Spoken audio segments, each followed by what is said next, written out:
Hello everybody, welcome back to my channel. Today I'm doing some plant maintenance because it's time to do a few things.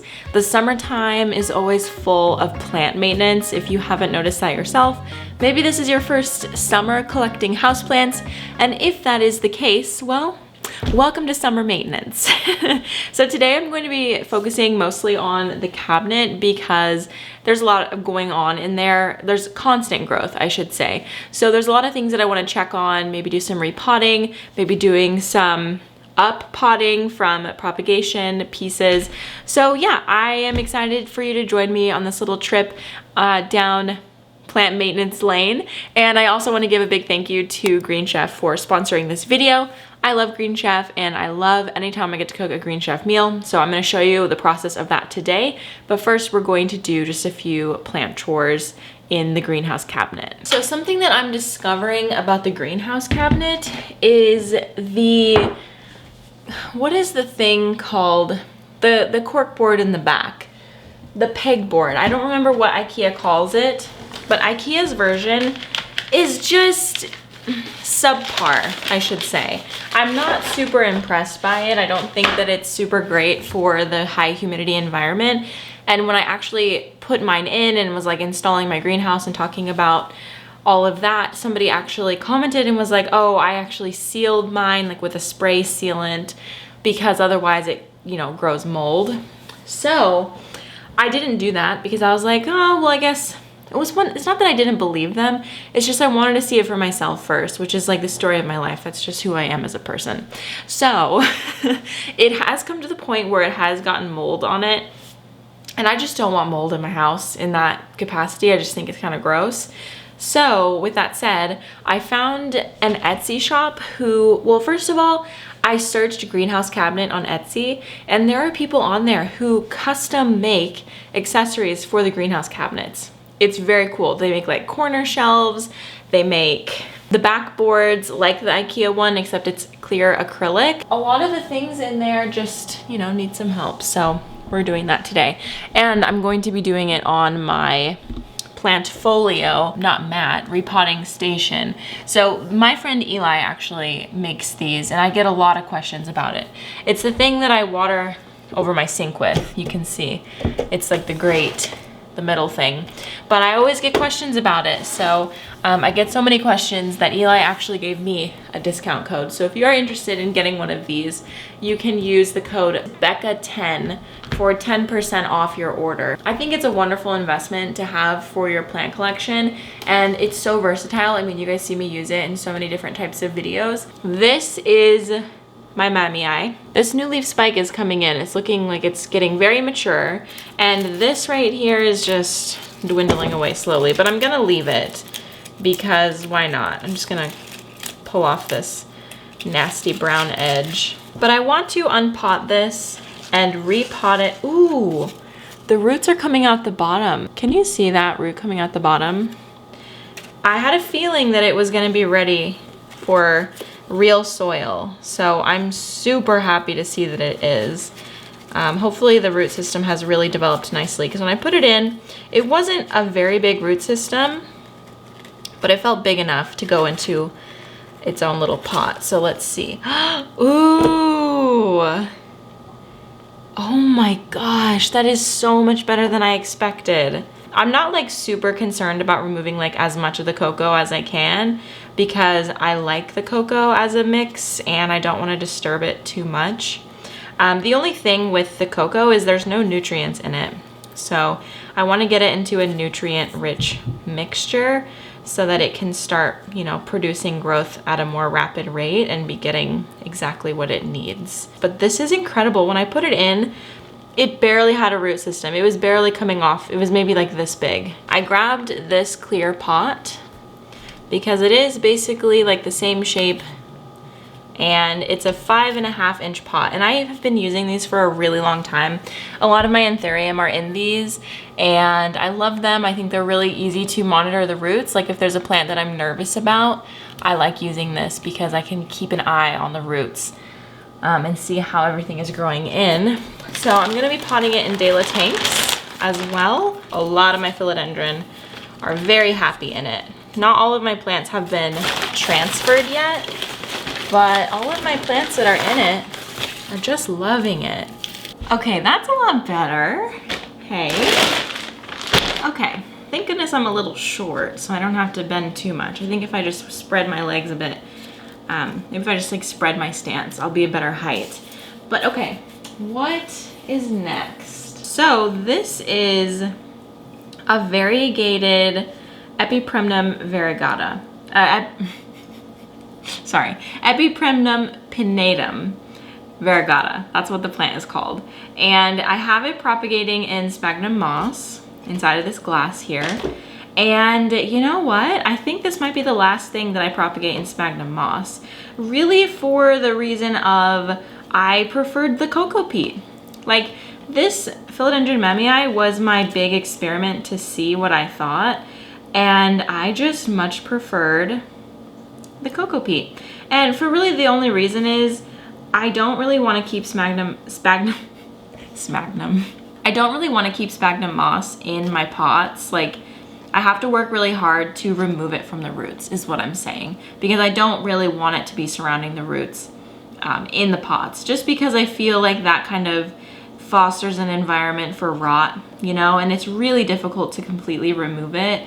And also, not to mention that sphagnum moss is related to peat moss, which is a, you know, a non-renewable resource. But since I'm in here looking at these roots, there is, can you see that little growth tip? That's really exciting. So on top of having these roots, it has that growth tip, which is super fun. And this might be kind of silly, but I kind of just want to like put it in this with the cocoa peat. I'm just paranoid. I really just don't want this plant to die. So even if it means I have to like fix this in a couple months, I'm just gonna do this. It doesn't look super exciting, but yeah, it's in its pot now. Let's take a brief pause to discuss today's sponsor, which is Green Chef. So Green Chef is a USDA certified organic company that offers dishes for a variety of lifestyles, including vegetarian, vegan, paleo, and keto. I've been getting the vegetarian box for a few months now, and I'm always so excited to see what fun new recipes they come up with. What makes Green Chef so convenient is the ingredients come pre-measured, perfectly portioned, and mostly prepped to make your process that much quicker and easier. The produce is always fresh, and the spice blends, I have to say, are amazing. Also, fun fact, Green Chef is the most sustainable meal kit, and they offset 100% of their direct carbon emissions and plastic packaging in every box. My favorite Green Chef meals are those that are the power bowls, basically when you have a bunch of ingredients coming together. I love the way that it tastes. I just love having all the flavors coming together. It's always amazing, and this one was no exception. So if you'd like to check out Green Chef, you can head over to greenchef.us/delaplants100 and use the code delaplants100 to get $100 off plus free shipping on your first box. And I hope you enjoy. You guys, I'm so excited to try this. These types of meals are seriously my favorite, like when everything's melded together. These meals get better and better every single time, I swear. Highly recommend, okay? I'm gonna go enjoy lunch and then we'll continue with the plant stuff. I wanted to show you something kind of fun because I have some like wet sticks and seeds in this. This is a piece of my Standeliana that I, chopped up. And then these little seedlings are anthurium. 1, 2, 3, 4, 5. This is the most developed one here.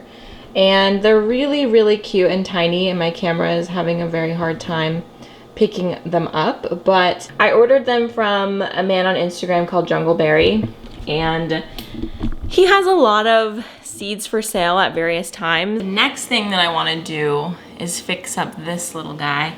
This is a Hoya polynura, and this soil is dry AF. Yeah, it needs a soil refresh. Like, there's just not that much soil left in the pot here. So, I'm immediately hit with that dry soil smell. Not good. Not good. Okay. I have this little pot from Annie's Pottery. I'm gonna put a little bit of this cocoa peat in there to help retain a bit of moisture, because these tiny plants, I noticed with the De La Tanks, they dry up really fast because, you know, the soil is like really, really chunky. So it's not super suitable for tiny, tiny pots. So I'm just gonna add in a little bit of this cocoa peat. Look at this new forget-eye leaf. It is beautiful, it is perfect. She is beauty, she is grace, basically. But this soil mix is not beauty and grace. I haven't repotted this plant in well over a year, and I want to give it a soil refresh so that it has exactly what it needs, you know? I did thrift some more terracotta pots, which I was pretty stoked about. That is perfect size. All right, so I also grabbed some cocoa peat to mix in a little bit, because I am going to be potting it in the De La Tanks, of course. Do I even need to say it anymore? You guys already know. Just a little bit of cocoa peat in there for extra moisture retention. Looking good. This next one is potted in De La Tanks, so I'll be able to reuse the soil, but it's just looking bad. You know, it has definitely looked better in the past. I think it's also gonna get a new pot. So now that all of those things are done, I have to figure out how I'm going to fit all of this in the cabinet, because I had it sort of situated so that it would be perfect, like exactly how it was with like all the different pot sizes. And now I'm introducing 2 bigger pots, and like a lot of the stuff in here has small tiny pots. So let's see what I can do to reorganize this.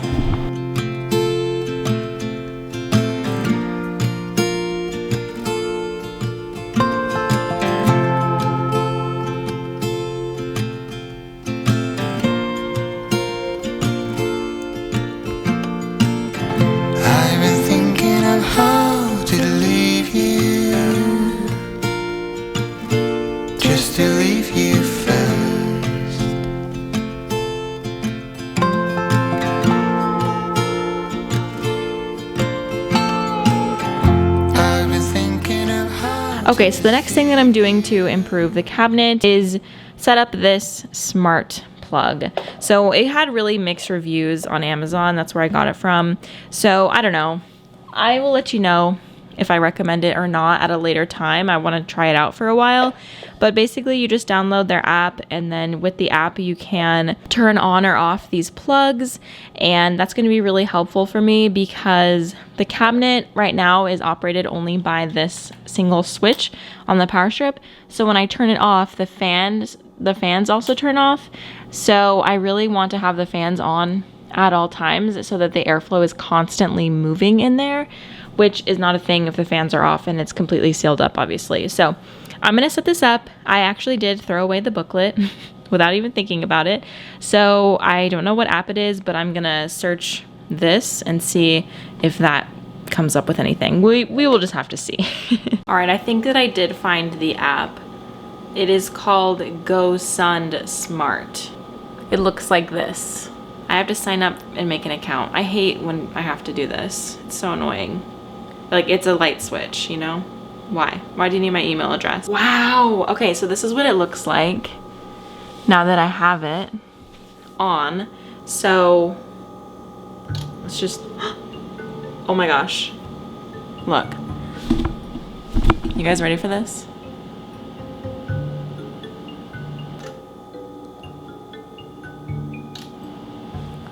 So cool! So cool. Okay, and then I can set a timer. Okay, then you can click each individual thing. I'm sorry, this is probably like not cool to anybody else, but like, look. Okay, I shouldn't do that, but like, amazing. Okay, so these bottom 2 are the fans. You can't even hear them, but I can hear when they're on or off. So now I'm gonna set a timer.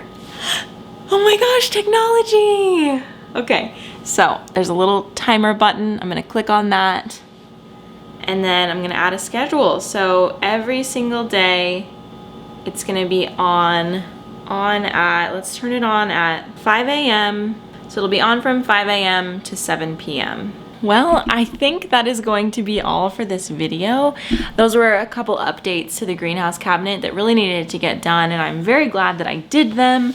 I was able to, like, even though I put in bigger pots into the cabinet, it feels like it was a nice change. Like, it feels very uniform in there. So anyway, thank you guys very much for joining me on this video and just joining on all of my planting adventures. I love hanging out with you guys. This felt very fun and relaxed. Like I had a friend with me in the room, you know what I mean? Even though I'm alone talking to my camera about lights. It just, you know, it's not as fun when you're in my position, but I'm sure it's fun for you. All right, you guys, I will see you guys in the next video. Bye.